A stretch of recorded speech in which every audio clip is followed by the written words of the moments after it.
Hello friends, daily sports Bangla YouTube চ্যানেলে আপনাদের আবার আমি স্বাগত জানাই।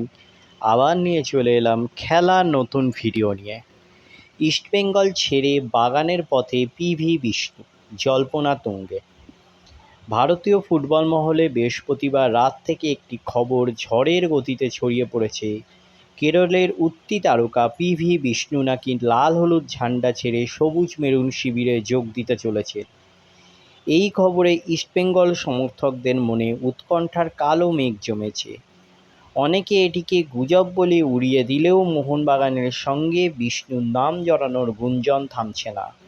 তবে প্রশ্ন হলো, এই খবরে কতটা সত্যতা রয়েছে? পিভি বিষ্ণু কি সত্যি ইস্টবেঙ্গল ছাড়ছেন, নাকি এটি কেবলই জল্পনার ফানুস? 2023 সালে ইস্টবেঙ্গলে যোগ দেন কেরলের এই তরুণ স্ট্রাইকার।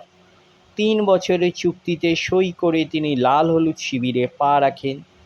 2026 সাল পর্যন্ত তার সঙ্গে চুক্তি রয়েছে ক্লাবের। ইস্টবেঙ্গলের হয়ে খেলার সময় বিষ্ণু তার প্রতিভার স্বাক্ষর রেখেছেন। কলকাতা ফুটবল লিগে মোহনবাগানের বিরুদ্ধে গোল করে তিনি সমর্থকদের মন জয় করেন। ইন্ডিয়ান সুপার লিগে 2023-24 মরশুমে তিনি একটি অ্যাসিস্ট করলেও তার দ্বিপদ দক্ষতা, কাউন্টার অ্যাটাকের ক্ষমতা এবং ড্রিবলিংয়ের সাহসিকতা তাকে আলাদা করে তুলেছে। ডিসেম্বর 2024-এ তিনি আইএসএলের emerging player of the month পুরস্কার জিতে সকলের নজর কাড়েন। ইস্টবেঙ্গল কর্তৃপক্ষ বিষ্ণুর প্রতিভার মূল্য বুঝতে পেরে ইতিমধ্যেই তার সঙ্গে চুক্তি নবীকরণের বিষয়ে আলোচনা শুরু করেছে। কিন্তু বিষ্ণু এখনও নতুন চুক্তিতে সই করেননি। এই বিষয়টি জল্পনার জন্ম দিয়েছে। অনেকে মনে করছেন মোহনবাগানের প্রস্তাবের কারণেই নতুন চুক্তিতে সই করতে টালবাহানা করছেন। বৃহস্পতিবার রাতে সামাজিক মাধ্যমে খবর ছড়ায় যে মোহনবাগান সুপার জায়েন্ট পিভি বিষ্ণুর সঙ্গে যোগাযোগ করেছে। কেউ কেউ দাবি করেছেন সবুজ মেরুন শিবির বিষ্ণুর সঙ্গে কথাবার্তা চূড়ান্ত করে ফেলেছে এবং আগামী মরশুমে তিনি মোহনবাগানের জার্সিতে মাঠে নামবেন। তবে ইস্টবেঙ্গলের পক্ষ থেকে এই গুঞ্জনকে যুক্তিসঙ্গত জবাব দেওয়া হয়েছে বলে জানা গিয়েছে। নিয়ম অনুযায়ী কোনো খেলোয়াড়ের চুক্তির মেয়াদ যদি 1 বছরের বেশি থাকে, তবে অন্য ক্লাব তাকে সই করাতে চাইলে ট্রান্সফার ফি দিতে হবে।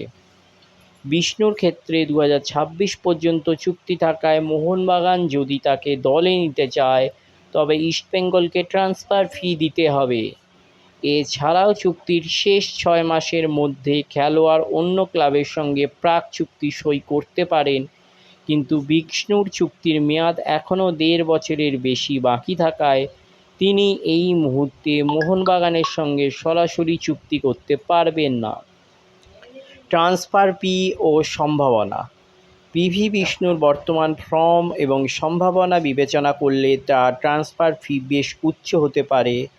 তবে কোনো নির্দিষ্ট ট্রান্সফার ফির পরিমাণ এখনও প্রকাশ্যে আসেনি। মোহনবাগান যারা সম্প্রতি জেমি ম্যাকলারেনের মতো বড় নাম সই করিয়েছে, তারা বড় অঙ্কের ট্রান্সফার ফি দিতে সক্ষম।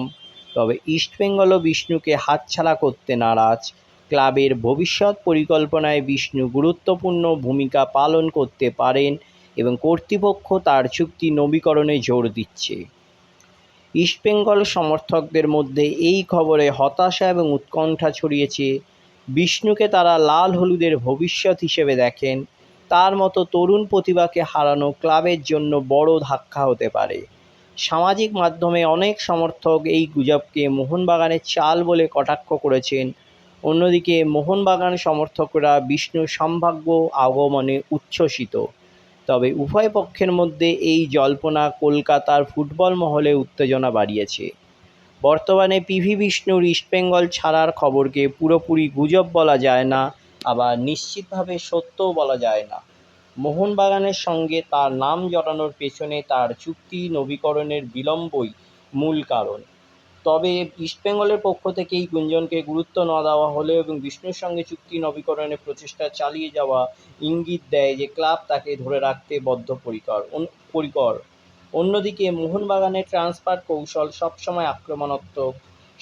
সম্প্রতি দেশীয় প্রতিভা যেমন বিক্রমবীর সিং মেহতা সিংয়ের দিকে নজর দিয়েছে। বিষ্ণুর মতো তরুণ প্রতিভাকে দলে টানার চেষ্টা তাদের কৌশলেরই অংশ হতে পারে।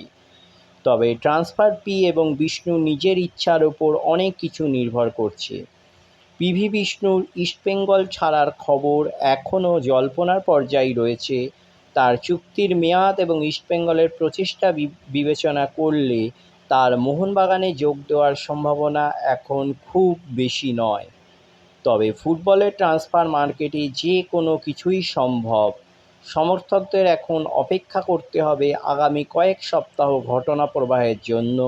বিষ্ণু লাল হলুদে থাকবেন নাকি সবুজ মেরুন জার্সিতে নতুন ইনিংস শুরু করবেন তা সময়ই বলবে। তাহলে এই হলো আজকে আমার ভিডিও। তাহলে আবার বলছি, আমার চ্যানেল যদি আপনাদের ভালো লেগে থাকে অবশ্যই আমার চ্যানেলটিকে আপনারা সাবস্ক্রাইব করে নিন। পাশে রাখা বেল আইকনটিকে আপনারা ক্লিক করে দিন যাতে সবার প্রথমে আপনারা আমার ভিডিও দেখতে পান। ধন্যবাদ।